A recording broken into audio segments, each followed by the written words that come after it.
All right. Hey, everybody. Okay, so let me check some tech here and make sure we're streaming on live, streaming live on Facebook on the Clarity group, and then we're going to get started with today's training. I think you guys are going to find this a little interesting and out of the box because that's how I like to teach and that's how I think when it comes to health coaching. So give me just a minute. In the meantime, while I'm checking everything here, put in the chat where you are from, where you live, where you are with your business. Tell me a little bit about yourselves, and don't be shy, you guys. This is an opportunity for me to find out what you need as a health coach and how I can support you with future trainings and right now. So no question is out of order today. You can ask anything you want about what I'm talking about or anything about health coaching, really. I'm very unstructured when it comes to a lot of my trainings because I fly by the seat of my pants. Hi, Melanie. Most of the time, because as I start to talk and interact with you guys, questions come up and things, get triggered in my mind that I want to share with you. So let me just finish rolling over here, pulling things over to my other screen, and then we're going to get started. It looks like everything is working well. And so give me a heads up if you can hear me. And give me a yep, you're good. If you're in the Clarity group, can you tell me that you can hear me there? And then if you're somebody in Zoom, just say yes, you're good to go. And we should be good. Let me see. There I am. Awesome. Okay, great. All right, so let's get started. First thing I want to talk about here, you guys, is first I'm going to tell you this. We're going to do a secret word game today, which is I am going to say a word throughout this entire training.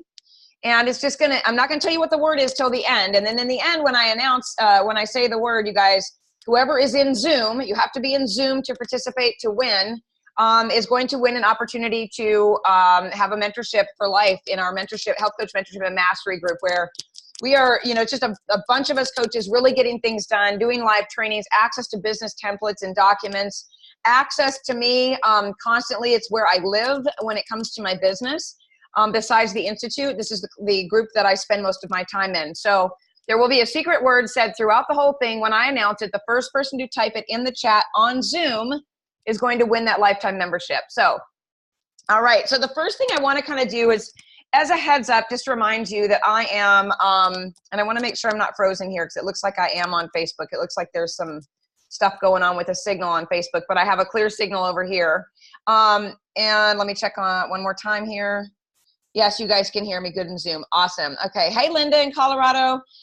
Just beginning first client asked, you're not going to put me on elimination diet, are you? Oh my gosh, are we going to talk about that today? Yes. Hi, Linda. You are you're one of my students. Excellent. Wonderful. Hi, Shannon and Cheryl and Joan and Kristen, officially getting started.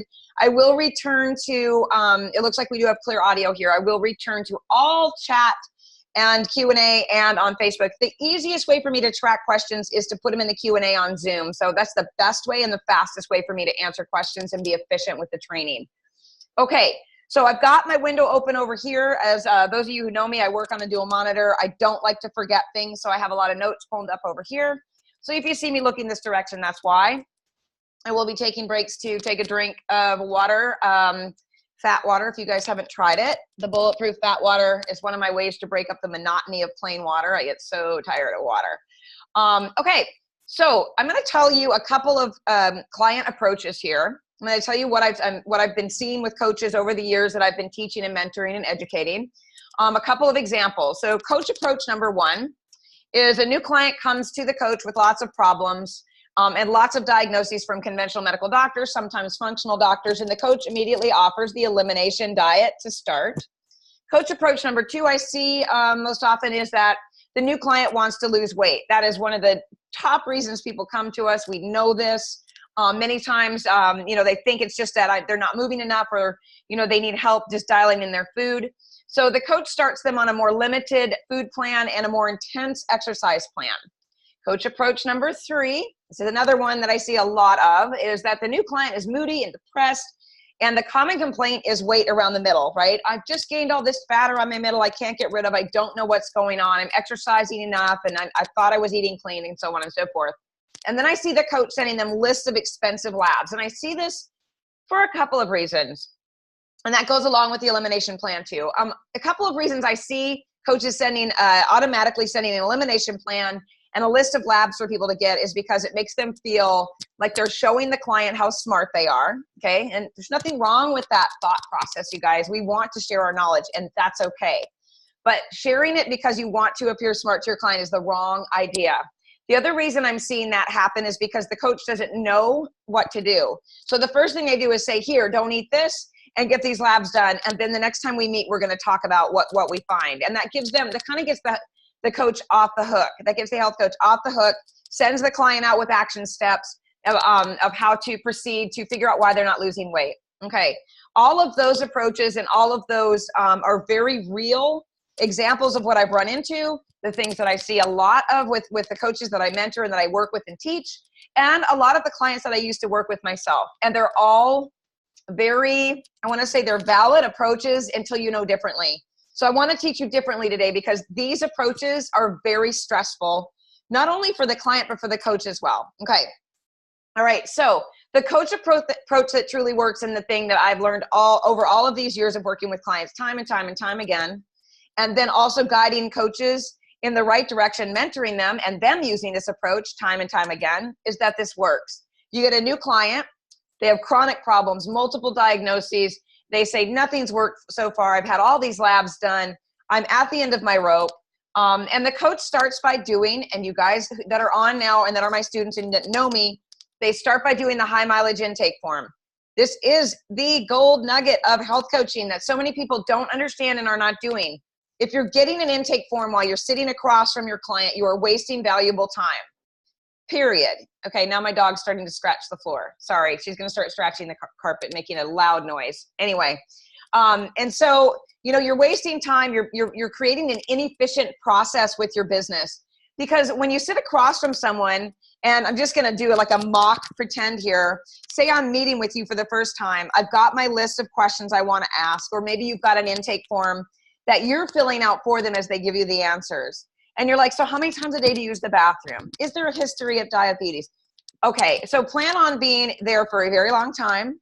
Plan on each question is not going to give, they're not going to give you just the quick, well, I go 3 times a week. It's going to be, well, sometimes on Mondays or Tuesdays when I don't have to work, I go to the bathroom more regularly, but Wednesdays when I have to go back to work, it's never going to be that quick. Okay, you're never going to get your answers in an efficient way. So if you are a person that's charging by the session, so example, maybe you charge $200 for an hour-and-a-half session. You can plan on, if you don't do this intake process before you meet them, this taking a good 90 minutes or longer. And it's usually longer because you get into these intimate relationships with your clients when you're face-to-face with them and you're asking these questions in a personal way. It opens up this door of communication and dialogue that when you get the intake form ahead of time, you're not doing the same thing. You're not engaging in the conversation. We want to gather information, get as much as information and details as possible before we get personal with them, because then we can go through that intake form and we can determine what's important, what's not important to the process, what's just information gathering for us so that we understand the client better, what is important for us as a red flag that we see that pertains to the diagnosis and the problem that they're having. I could go on and on about this, and this is part of the training that I teach in my mentoring and the school. So it's lengthy, it's detailed, it goes on and on. I mean, there's weeks of training around this. But the thing is this, is when you get that intake form ahead of time, you are not sitting across from someone asking questions. You are going through things with a fine-tooth comb. You're not paying attention to things that don't matter. Like, yes, it's important there's some diabetes, but you don't need to know everything about their dad or their mom or their great-great-grandmother's fibromyalgia or their grandmother's thyroid problem or any of those things, okay? You don't need to know all the details about the past. You just need small pieces so that you can put this puzzle together.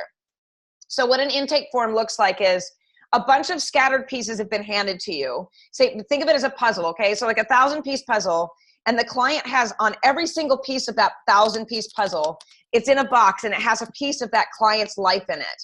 Whether it's from when they were in utero with their mother, whether it was a traumatic experience with a child a couple of months ago, it doesn't matter. Their life is on all of those pieces. Until you start to fit them together in a way that makes sense, you're basically just sifting through and trying to figure it out. An intake form is actually the fastest process to putting that puzzle together.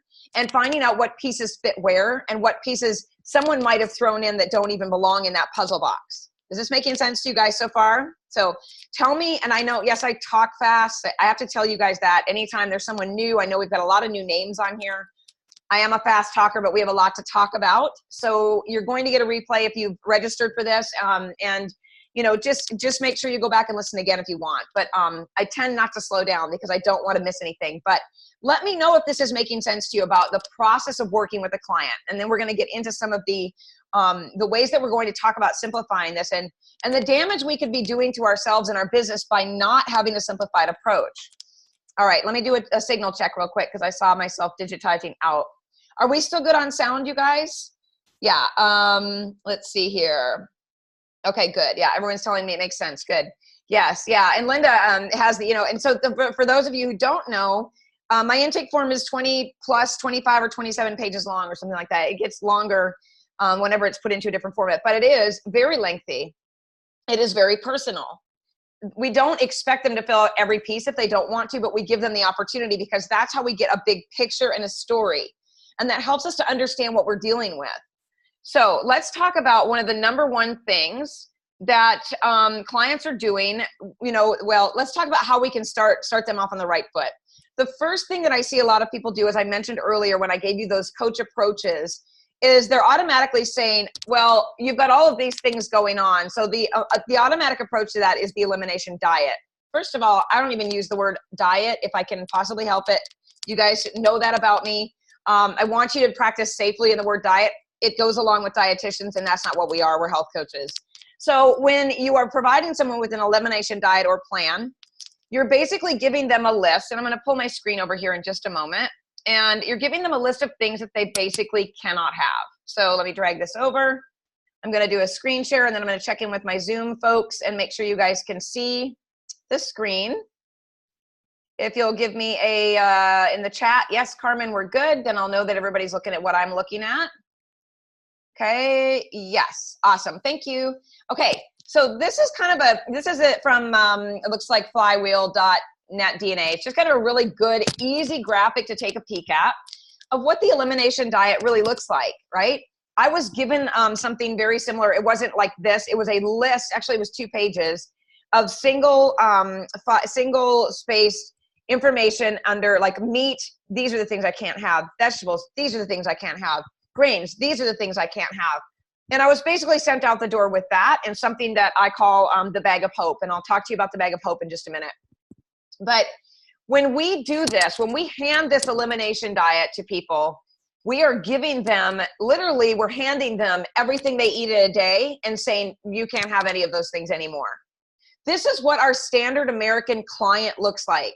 And even some of the clients that are not following a standard American diet that maybe have been through the ringer with, you know, with a functional doctor, or, you know, maybe they've been doing something progressive or holistic like kinesiology, muscle testing, Reiki, energy work, whatever, wherever they've been on their journey, you can almost guarantee that they're eating something on this list, if not all of it in some form or fashion. So let me just say this to you. The first thing I want to say about removing things from people's food is, yeah, there are times that is absolutely necessary that people should be put on a complete elimination plan. One of my family members right now was put on one, and it's, you know, it was time. It was time because she'd done everything else and was in such a state of pain. It's slowing down now, thank God, but she's feeling so much better, but she had absolutely no other choice. She had done everything else. She had done hundreds of dollars of labs. I mean, you name it. She'd done everything. She checked off the list of all the possibilities of how to start to feel better and get some relief, and it didn't work. For people that are in an urgent or emergency state with their health, where they absolutely need to get some relief, or they absolutely have done everything they can do and they can't live that way anymore, this is absolutely a great plan, and it's a great idea. For people who are coming to us, again, with some of these things, I just want to lose weight, this fat around my middle is bothering me, or I'm moody and my husband doesn't want to be around me anymore because he says I'm too depressed or I'm apathetic. Or, you know, you've got someone that's like, well, I feel pretty good actually, but I just can't seem to sleep well at night. So those are not people, in my opinion, that seem like an urgent case or an emergency, because you know, they're getting by with their life. Maybe they're not 100% happy, but they're not suffering and struggling and miserable. Okay. So again, tell me if this is making sense to you guys as I go along, because I know there are some naysayers out there. I know I'm going to get some people going, absolutely not. An elimination diet is the first step. 100%, I would never change my mind. No way. And for those of you that think that way, you don't need to stay on. There's no reason to be here. I completely can support whatever you choose to do in your business, but I want to encourage you to think about this from your client's perspective and not your own. So if you've never been a client or a patient or someone that has been handed an elimination diet, then I want you to try this. You should try this. If you are a person that is suggesting this to your clients and you're saying this is the absolute first step we must take and you've never done an elimination plan, I just want to tell you that that is so unfair, because this is not an easy thing. Most people that suggest this say, you know, you have to do this for 4 weeks. And then after the 4 weeks, we start the introduction process. Well, first, let me say this. The first 7 days of eliminating even 1 or 2 of these things can be a little tough. I've done both directions. I've done it all at one time. I've done it all a little bit at a time. I've done it one piece at a time. I've done all of it. And I can tell you by far that the grades and the stages and the tiers of difficulty, it goes like this. Very, very, very, very impossibly terribly hard, this plan right here. Unsustainable for the most part, for most people, can cause people to feel hopeless, can cause them to feel more stressed out, can cause them to be irritable, can make everyone around them miserable, can cost them a ton of money. I can go on and on. Taking out one thing at a time, which is the recommendation that I suggest for non-urgent and non-emergency situations with clients, is the best and lowest, simplest, low stress, simplest approach to helping your clients start to gain some relief. Now, before you start like hollering at me, but what if this and what if that? I'm just simply saying that we are starting with a process that feels less stressful. Okay. So we're doing that for a reason. So I'm going to stop my share and we're going to go back to the conversation here. So the number one thing I used to do is I used to say, you know, it all starts with food. And, you know, it starts with the gut. And yes, we have to start with what we eat. And that's, you know, it's 80% of what happens to you is what you put in your mouth. So if you run across my old trainings, that's why my old way of thinking was that way, is what you put in your mouth is 80% of it. The rest of it is like stress and hormones and movement and sleep. 100% have turned around on my heel on that, changed my mind. And this is just another reason why I want you guys, those of you who know me, I always say, stop learning so much about health and topics and conditions and diseases and problems, because things will change. Your mind's going to change. The process, the information we learn, the science behind things, the studies, they shift and change. But one thing that seems static and consistent over all of these years that I've been coaching, and it's now been over 8 years, is that stress will undo everything that you try to do with your clients or your clients try to do for themselves. Okay. So here's what I do now. Hold on a moment, guys. I start with stress. I start with what is going on with someone's life that is causing them to feel stressed out. What am I going to suggest that is going to cause them to feel stressed out? How can I eliminate or reduce or help them see it or differently, whatever stress is happening in their lives? And so one way that we can do that is to not start with the idea that they have to take everything out and give up everything they love and spend a ton of money to see if maybe something may or may not work, and then go from there. To me, that is just that right there that's going to stress your people out.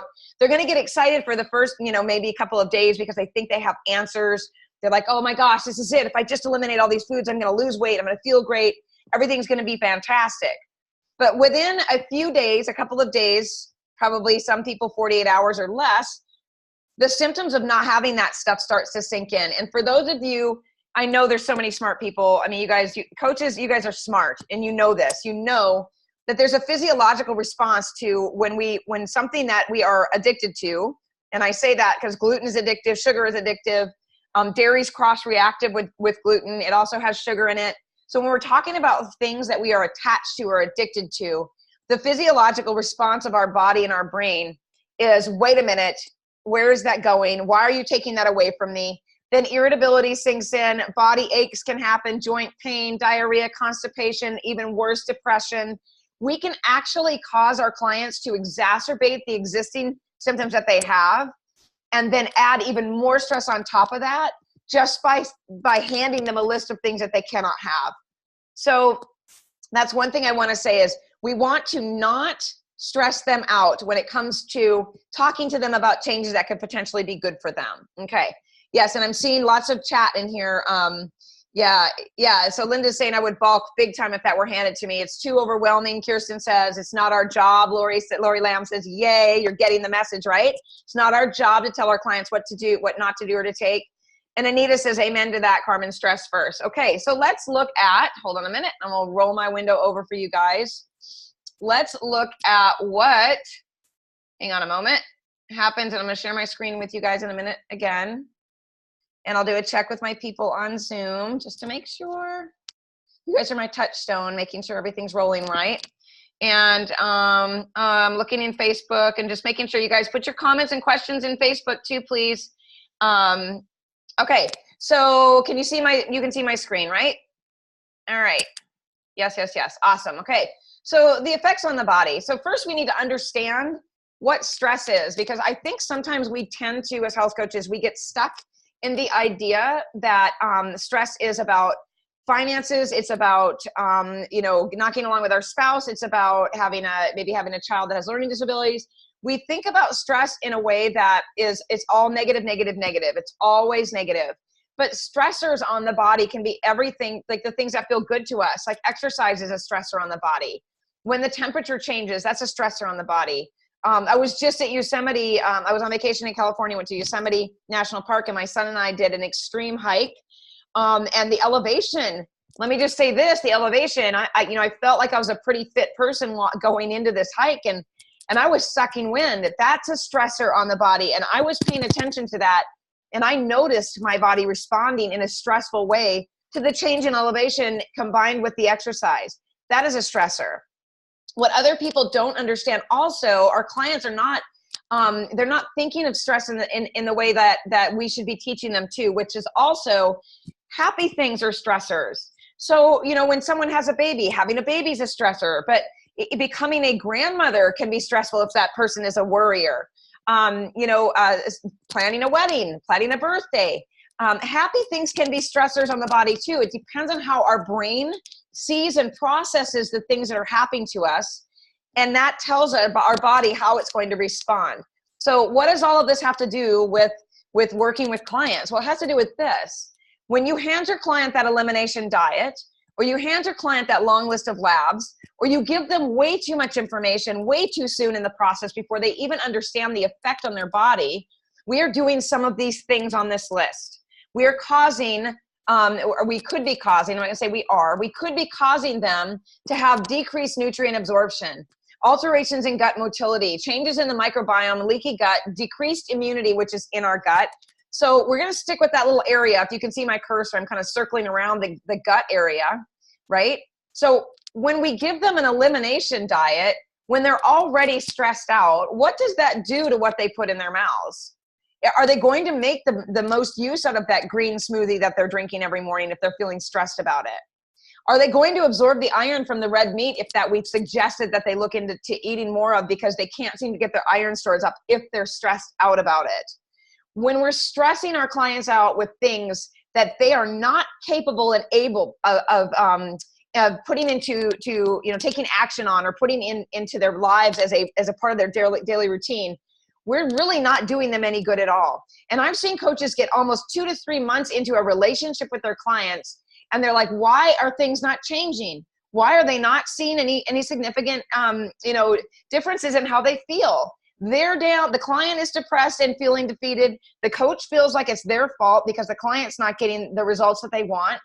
And really, if we could backtrack 2 months into this relationship at the very beginning and look at our approach, we may see that we actually increase the stress for that client by handing them diets and labs and things and protocols that they're not even ready to see, understand, takes action on, or sustain.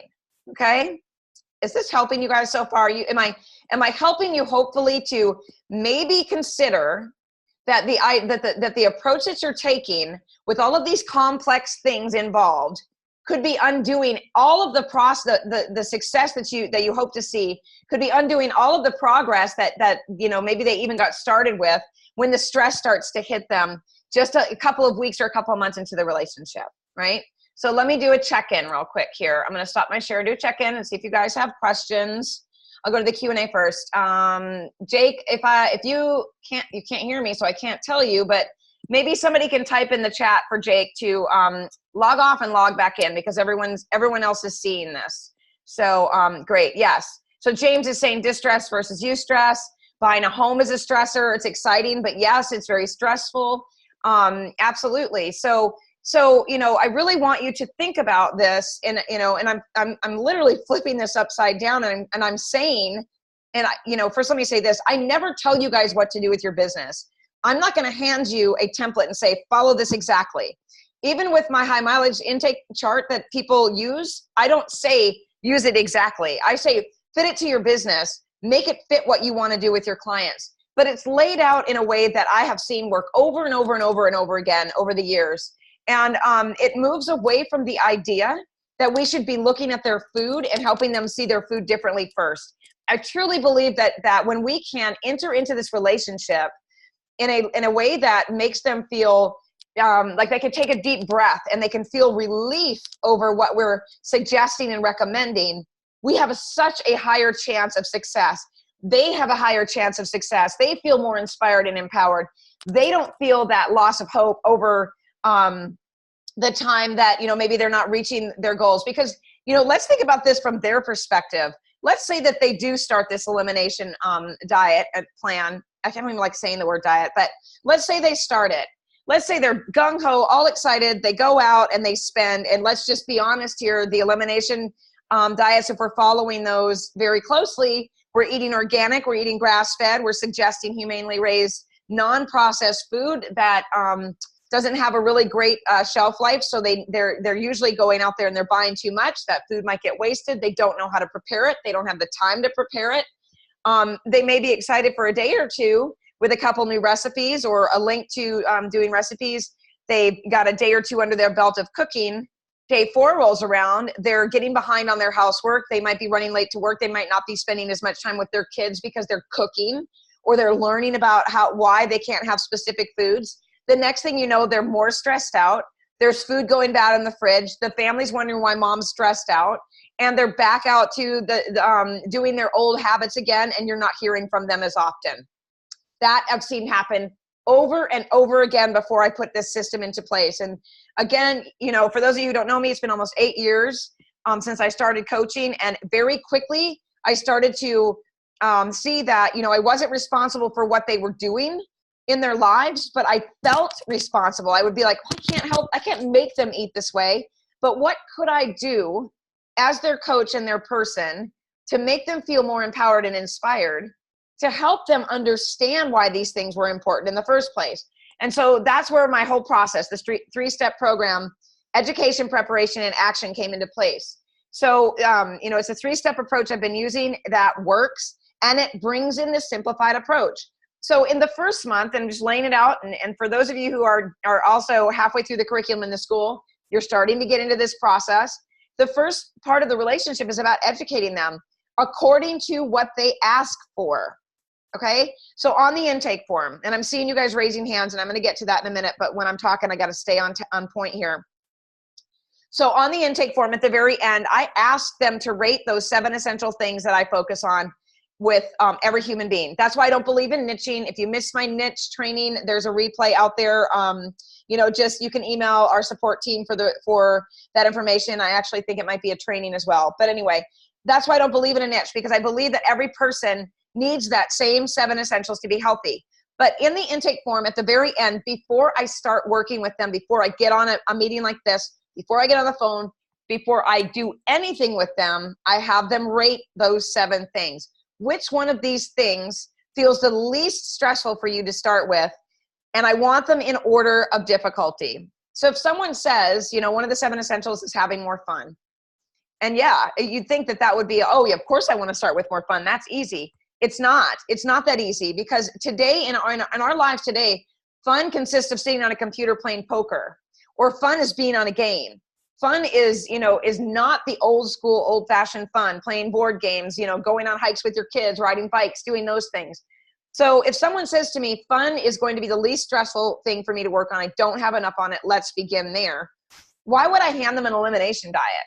Why would I do that? Because they're going to be like, wait a minute, I'm not even having enough fun in my life to undo the amount of stress that I'm going to feel by looking at this list, right? Okay. All right. So let's look at some questions. Okay. Some feedback I'm seeing here.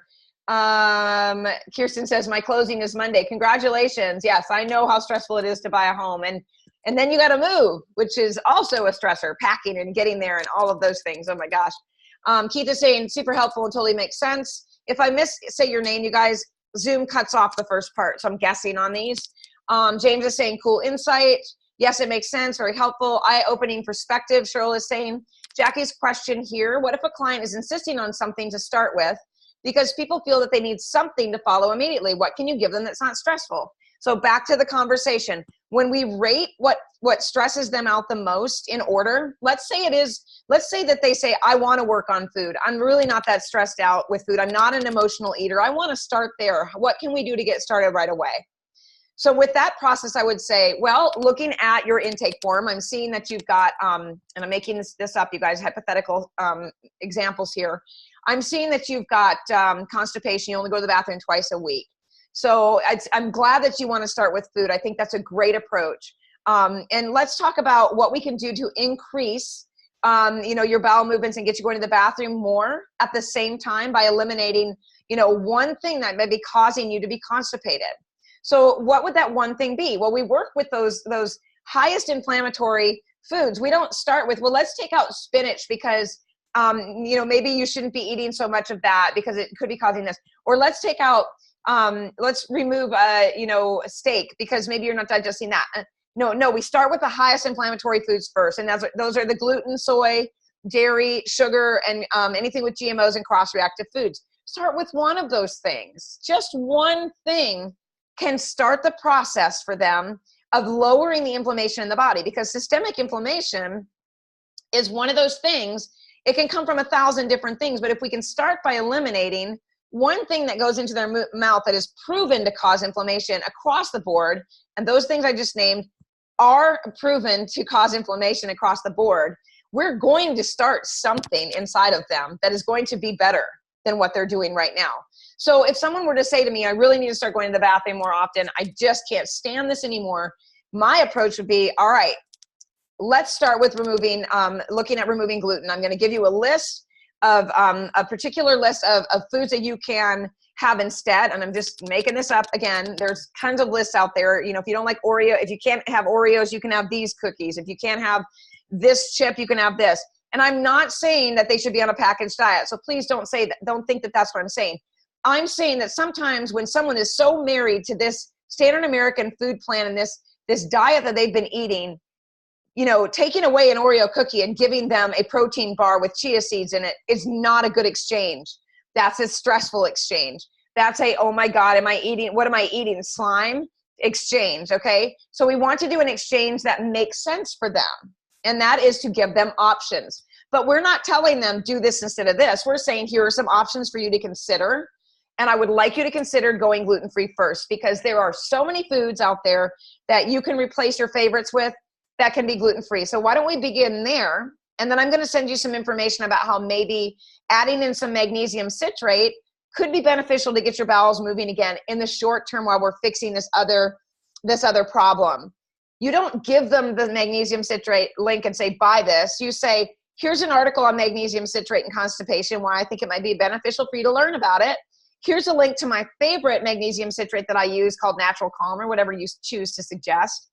Let me know what you decide to do, and let's track your progress.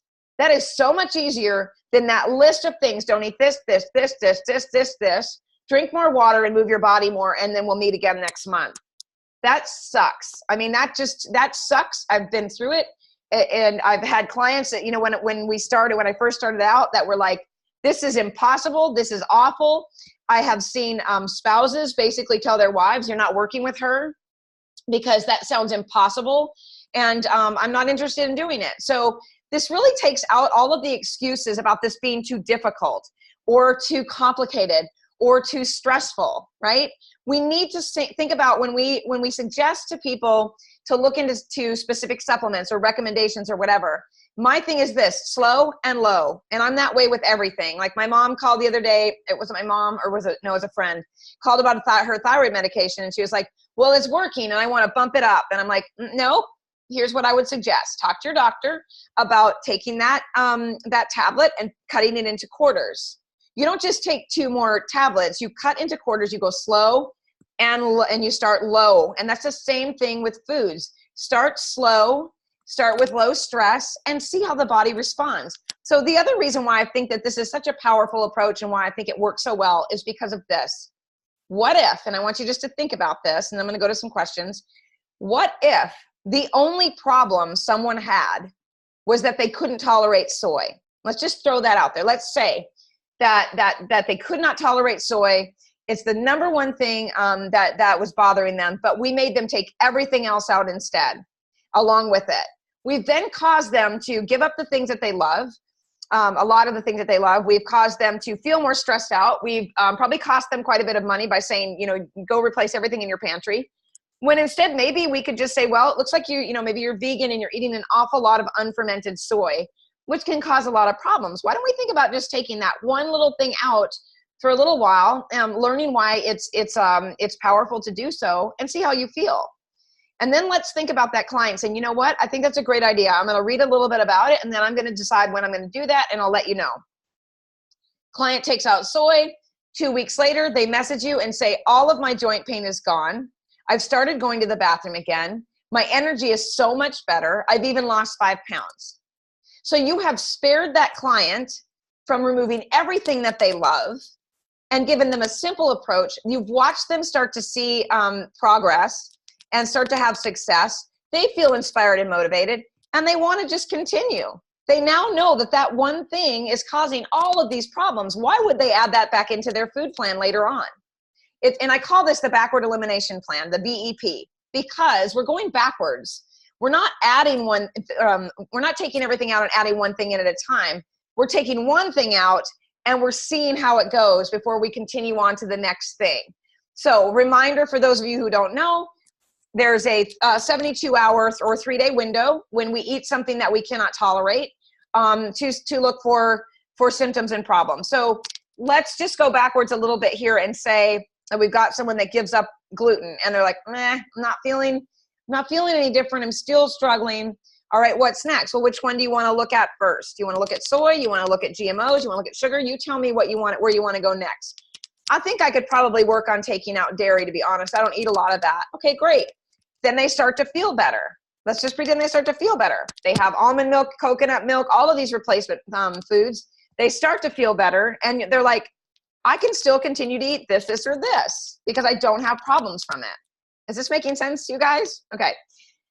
Okay, yes. All right, so let's go on. And Kirsten is saying all that causes stress to them, especially when they have to throw away food they spent extra money on. Yes, oh my gosh, that stresses me out. James is saying, I'm stressed out just hearing about it. I'm new. What are your 7? So the 7 essentials, for those of you who are new to me, are whole food that looks like what it is, optimizing your sleep, safe movement. I don't like the word exercise. That induces stress in a lot of people's minds. Stress perception, because I'm not a believer that we can reduce or manage it in a way that makes sense across the board. Spirituality, addressing trauma. Any old traumas can undo everything you're doing on the surface. Spirituality is important because we all need to know that we are not God. We did not create the earth. We need something bigger that we can count on, no matter what it is, whether you're a Christian or a Buddhist, it doesn't matter. And the 7th thing is fun, because we're just not having enough. And the adults that we're working on, they're not having enough fun. I mean, I dare you show me one person that is doing this on a regular basis. I myself have to really commit to adding some of that into my life. I have to schedule time with friends. I have to schedule vacations. I have to go outside and throw the ball for my dog. Like, we have to focus on these specific things that we've lost kind of control of over the years. And that's the same for our clients as well. Okay. All right. Let's see here. I don't know what this name is. Kelsey. I love it. It's a plan that's beneficial for everyone involved. Yes. And it's also, let's talk about that for a second, because it's not only beneficial for the client, it benefits the coach in this way. You are no longer responsible for managing all the balls that are going to be thrown in the air with all of these protocols and issues and problems that people are going to start throwing back at you when they take too many things out. You are, first of all, you're not accountable for their changes anyway, but we tend to take that on because that's what we do. And I'm encouraging coaches not to do that anymore. And when we simplify our approach to our clients and we don't stress them out, it allows us to take that deep breath too and check in and say, hey, how's it going? I know you gave up soy last week. How are you feeling? I'd love an update on you. What's the next step in the 7 essentials that you would like to address? And then the client gets back to you and says, I've got a real good handle on the food part, but I really want to start incorporating a different routine in my exercise. Great. Let me see what you're doing now. Let's go back to the intake form and see what kind of exercise and movement you're using today. And let's move into a safe movement area, which means safe movement means wherever they are in their life today, you know, whether they have an injury, whether they're fatigued, whether they didn't eat enough carbs last night, or they don't eat enough carbs in their life period, wherever they are in their life today, we have to help them navigate that exercise area into what I call safe movement.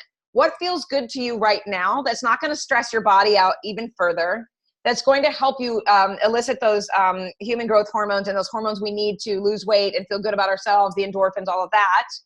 What can we do to help you see, you know, what works best for you right now? And that doesn't mean that you can't do marathons later in your life, but safe movement means what is good for the body in this state of life right now. Okay, so that's the other part that, you know, I also see, and let me go back to my little chart over here. When I was talking about the coaching approaches, where I see coaches all the time, they take away food and they throw an intense exercise plan at people, or they increase exercise. When really, if someone is putting on a bunch of weight and they're exercising constantly, the possibility of them exercising too much is very high.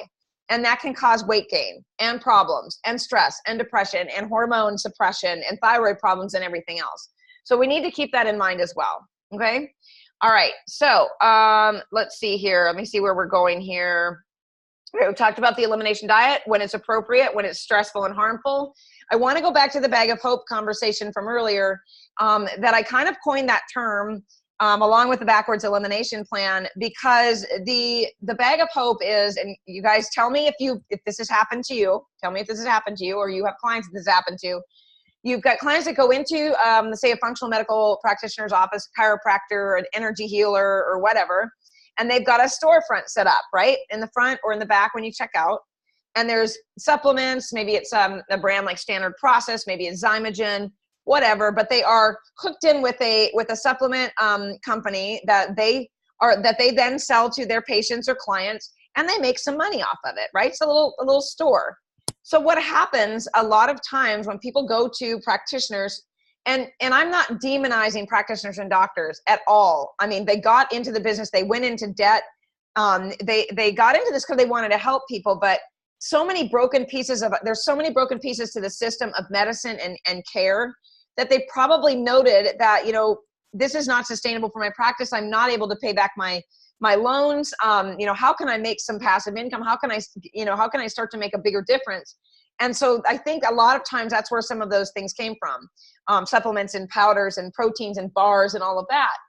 And it's not just to make money, but I think that it's also more convenient for them. But what I think is happening more often than not is our clients are coming out of these appointments because they have a list of conditions and problems and diagnoses and issues. They're coming out with a bag of supplements, the bag of hope, and hoping that something in there is going to make a difference for their leaky gut or their brain fog or their depression or their skin problem. And that bag of hope, they go home with it. And then the next thing you know, it's lined up on the counter, and they start taking their supplements every day, every afternoon, every night. Maybe they're traveling and they're putting them in little bags and containers to take with them. Like, that stresses me out just to think about it. In fact, I'm a person that when I travel, I take very, very, very little with me. And because, you know what, I think the body also needs to take a honeymoon from that kind of thing. And just the idea of having to keep up with all of that while I'm on vacation, no thank you. So when we have clients that are really, you know, they're new to the idea of health and wellness, and they're walking out with this bag of stuff that they have to start taking and remembering and setting alarms for. And, you know, and let's not even forget this, you guys, like, don't take this an hour within this, and don't eat 2 hours after that, they're walking out with that bag and there's no one there next to them at home saying, wait, nope, you can't take that because you just ate. No, you just took charcoal for removing, heavy metals or whatever. And you can't take that supplement because you took that. There's no one there to do that. And I think that what you're going to find when you start working with clients with complex problems and medical conditions and diagnosis and all that is that they have cabinets of these supplements that are half open or not used or have expired, that they don't know what to do with because it's not sustainable. Now, I'm not saying it's not necessary. Many times I have been, I've had significant luck myself with supplements. My mom raised me on supplements, you guys, but she also did the whole food plan and minimized those things for me. She filled in the gaps of the things that were necessary for me to get that I wasn't getting. Okay. Like vitamin E and vitamin C and things like that. Vitamin D. I lived in Minnesota when I was growing up, but people don't understand this world like we understand it. So unless you're moving in with your clients who have all of these products and supplements and things like that, remember what their brains are doing. They're focused on feeling better, but they really don't care about how they get there to do so. So our goal is to educate them on why they need to understand so that they can continue to make decisions for themselves as time goes on. The goal is to create the sustainable understanding and the sustainable changes that they can carry with them throughout their life that are simple enough that they don't have to hire a health coach every single time they have a problem or they want to make a change. Now, the thing is this, I've seen there's a lot of other schools out there. Health coach schools are popping up left and right and front and forward and backward. Lots of health coaches, educators out there, and they're telling you how to specifically do things. And I can tell you that many of them haven't been health coaches, and many of them haven't even been patients of chronic conditions and problems. So I don't think it's fair to advise health coaches on how to help people if they haven't actually walked through this process with clients. We need to have a physical, mental, emotional, and financial understanding of what our clients are going through and what they might feel if we make specific suggestions and recommendations, because it is absolutely imperative that they see us as their person that's there to support them and help walk them through this. Not the person that's telling them what to do, but the person that's going to help them make sense of all of this and end that overwhelming feeling that they're getting with the bag of hope and all of the labs and all of those things, right? We're going to talk about labs in just a second, but let me go in and see if there's some questions here and take a drink of my water. Okay, let's see here. Okay, so I've already answered Jackie, what if they insist on something to start with. I'm going to just close these out. What do you suggest to give them to start with? Again, we're going on what they're asking for, to start with on the 7 essentials. Is the rating on the intake form you gave away? Yes. The intake form process, Jamie, is very specific, and it follows that protocol. It's intake form number 1 is very extensive. Lengthy. You get it back from them after they fill it out. You then have your first session. You support them for however you choose to support them in your business. For me, it's email, giving them recommendations, resources. You then get a shorter intake form, see where they are, what decisions and changes they've made, have another appointment, give them another intake form. It's 4 intake forms in a row, step by step. It's your business. You don't even have to think about it. You change it to what you want it to be, and every client gets the same intake form, every single one of them, because everyone's a human being that needs those 7 essentials to be healthy.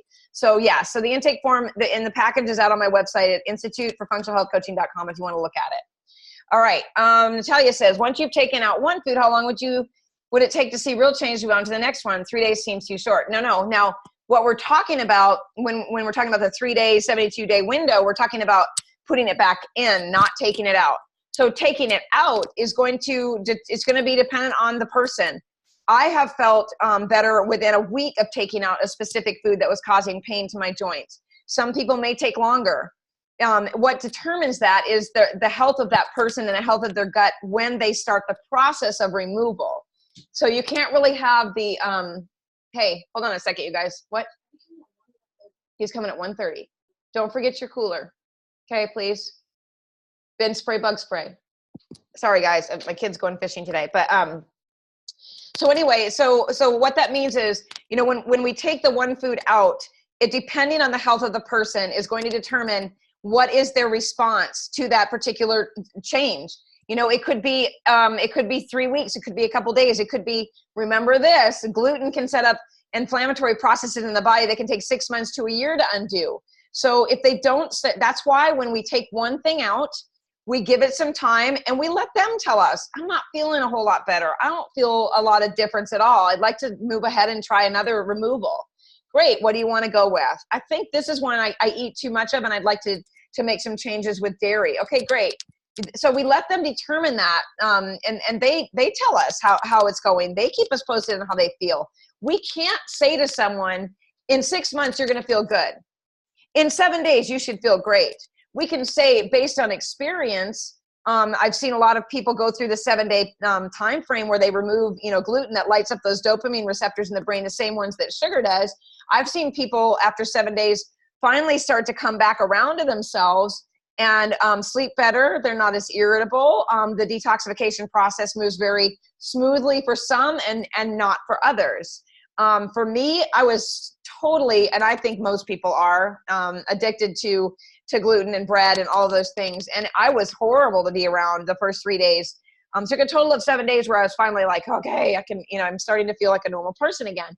But I was also eating pretty well when all that process went on. So it's always going to be determined on, the state of someone's health when they start the process. The 3-day window comes in when we add it back in. So what I mean by that is if someone takes out, grains or whatever, and then they say, well, I just want to try eating it again. If they're stubborn and they think, they need to add gluten, which I don't think anyone should unless it's processed properly and fermented and all of that stuff. But say they want to add it back in and you're like, okay, just know that it could set up that inflammatory process again over time, but let me know how you feel. They would then not add anything else different in until that 3-day window is over. Okay. So if they're on a process where they've taken out gluten, dairy, and soy, and they start to feel better and they want to add something back in, one thing at a time. I like 4 days because I always like to add that buffer on there. Kind of like when you go on vacation, I always have to take an extra day. Same thing with food, just to be sure.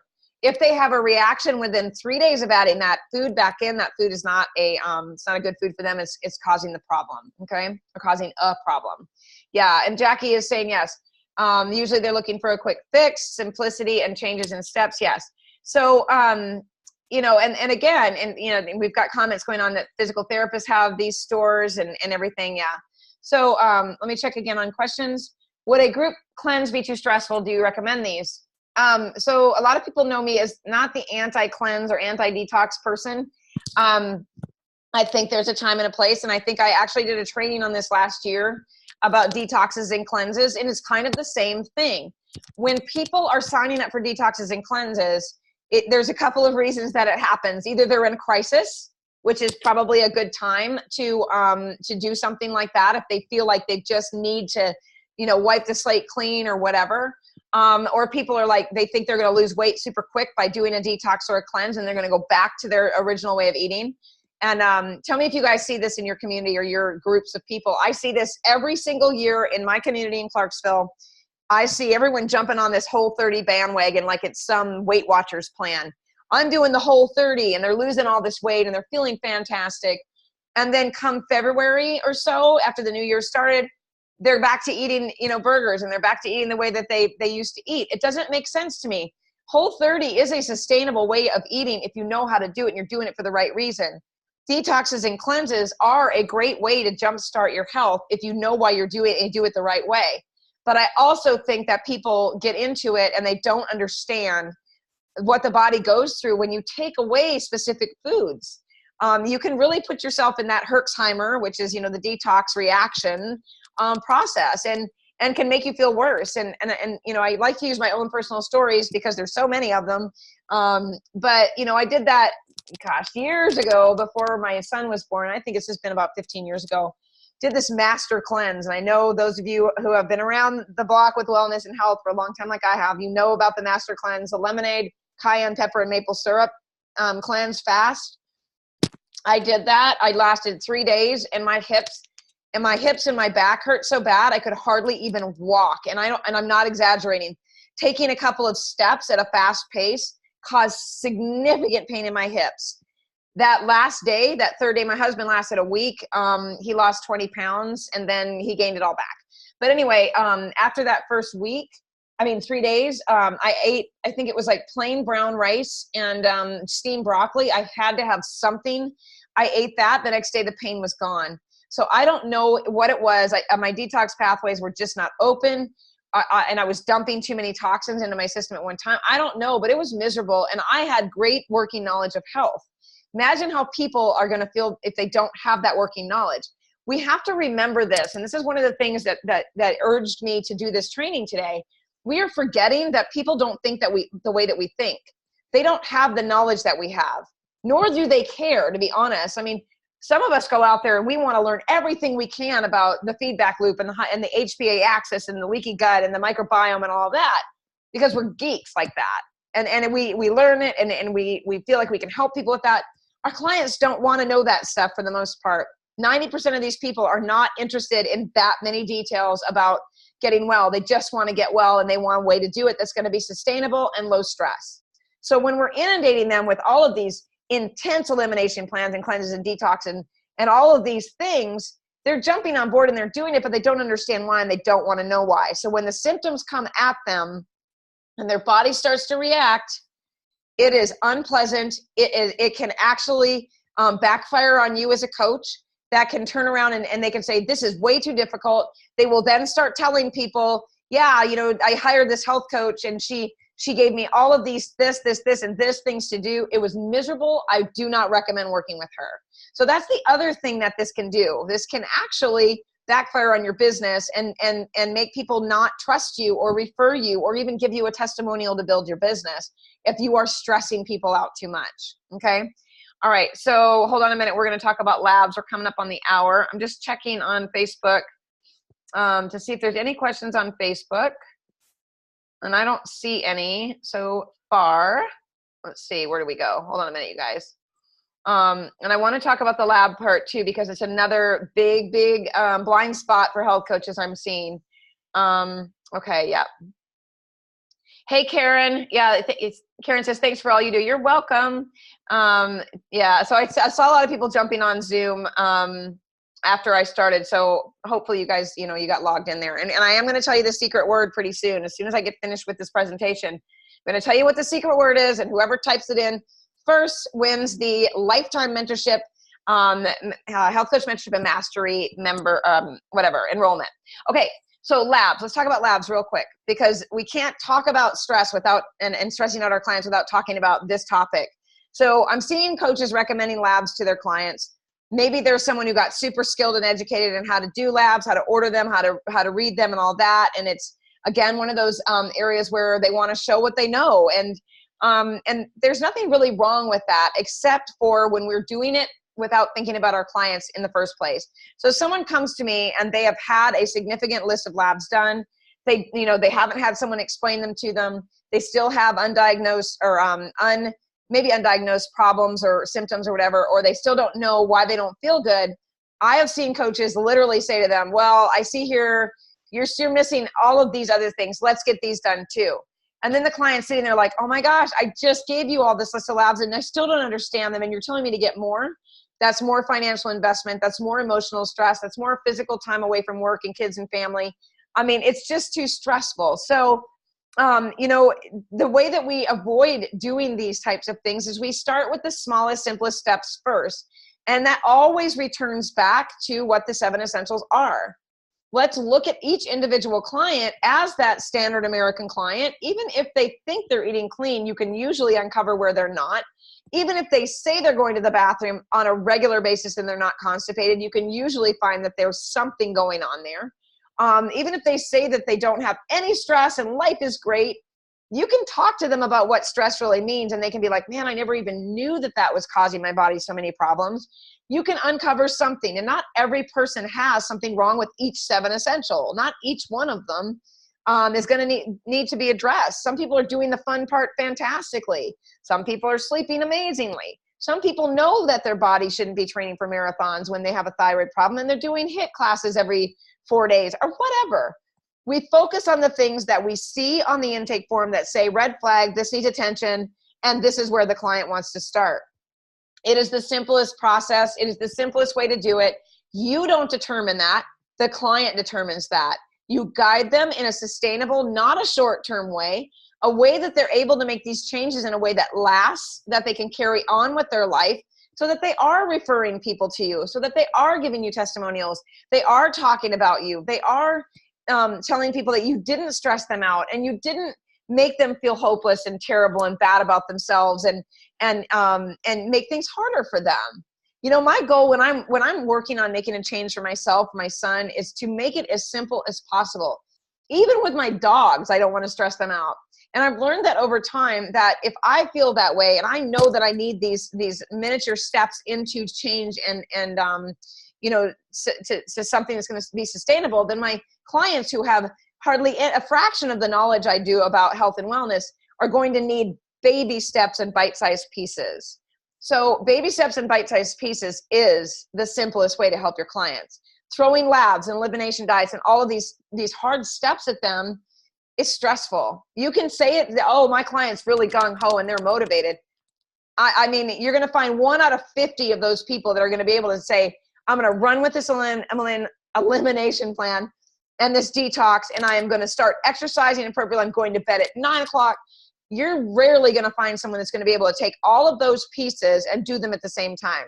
But everyone can start with one small bite-sized piece and see a difference. You take somebody out of the fast food lane for lunch once or twice a week, you're going to see some change. It's impossible not to. You take away somebody's 7-night-a-week beer or wine habit and you cut them down to 4, you're going to see change. You're going to see brain fog disappear a little bit more. You're going to see them sleeping better. You're going to see some things shift. So when we do things in a huge way, we can cause exactly the opposite reaction, exactly the opposite effect. And we can make things worse for our clients. And then we turn around and we start taking responsibility. Oh, I feel terrible because they're not getting where they want to be. What could I have done differently? Oh my gosh, I should probably do this. Then you start giving away your time and you don't increase your prices. Then you start laying awake at night wondering if you said something that you shouldn't have said. Then you wonder if they're going to cancel their time with you. The list is endless.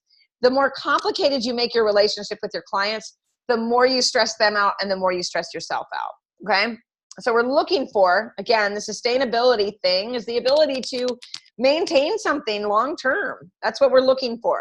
Short-term fixes are fine, you know, for some things like urgent and emergent situations. But we want to look for sustainability, and that means we've educated them properly. We've given them the resources they need. They've decided what action steps feel the easiest or the most manageable for them. And you're over there clapping and cheering them on, and then you get all the kudos. They've done the work, and you remind them of that. You did the work. You did this for yourself. And you know, I'm just, you know, I was just happy to be on the ride with you, and would love a testimonial and would love you to refer people to me so we can keep other people moving forward in their path for health, right? Okay, so let me check on the questions here, and then we're going to wrap up with the word of the day. The secret word. Natalia says, my boyfriend has done keto several times. It's the only diet he actually sticks to. Unfortunately, he gains weight as soon as outfit, but he believes he needs to be on it full time to maintain. How do you steer him in the right direction and away from keto in the least stressful way and help him lose weight? Thank you. So this is a good question because you could use the word keto and you could plug in Weight Watchers, paleo, vegan. You can say, my boyfriend has done the vegan diet. My friend has done the Weight Watchers plan. My mom has done Slim Fast several times. When someone has to do something several times, that means it's not working. So that's, and I've said this over and over again. People say to me all the time, well, I'm going to do the Whole30 because it worked last time.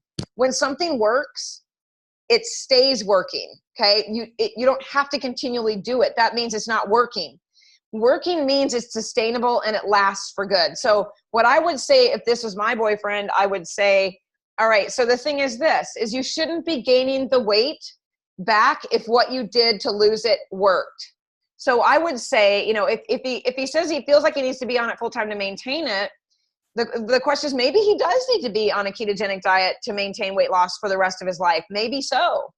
But he cannot continue the roller coaster of going back and forth. So I guess my goal with this would be to say, either you find a way to sustain it and you stay on it, or you move away from the idea that this is what your body needs, and you move into something the easiest thing to do going from keto would be to go into paleo or primal eating, because then you're adding in specific things and you got more flexibility.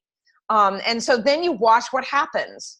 Is his weight coming on as quickly when he goes from keto to paleo, or is he going from keto straight back into standard American eating? Like, it depends on where he's going from one place to the other.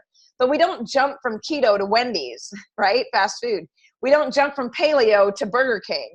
We don't go from the Whole30 to, wings at Rafferty's, okay? So when we're leading our clients or people or family or anyone else, when we're trying to lead them and help them in sustainable ways, we lead them in baby steps away from what is not sustainable into something that is. So it may be something like this.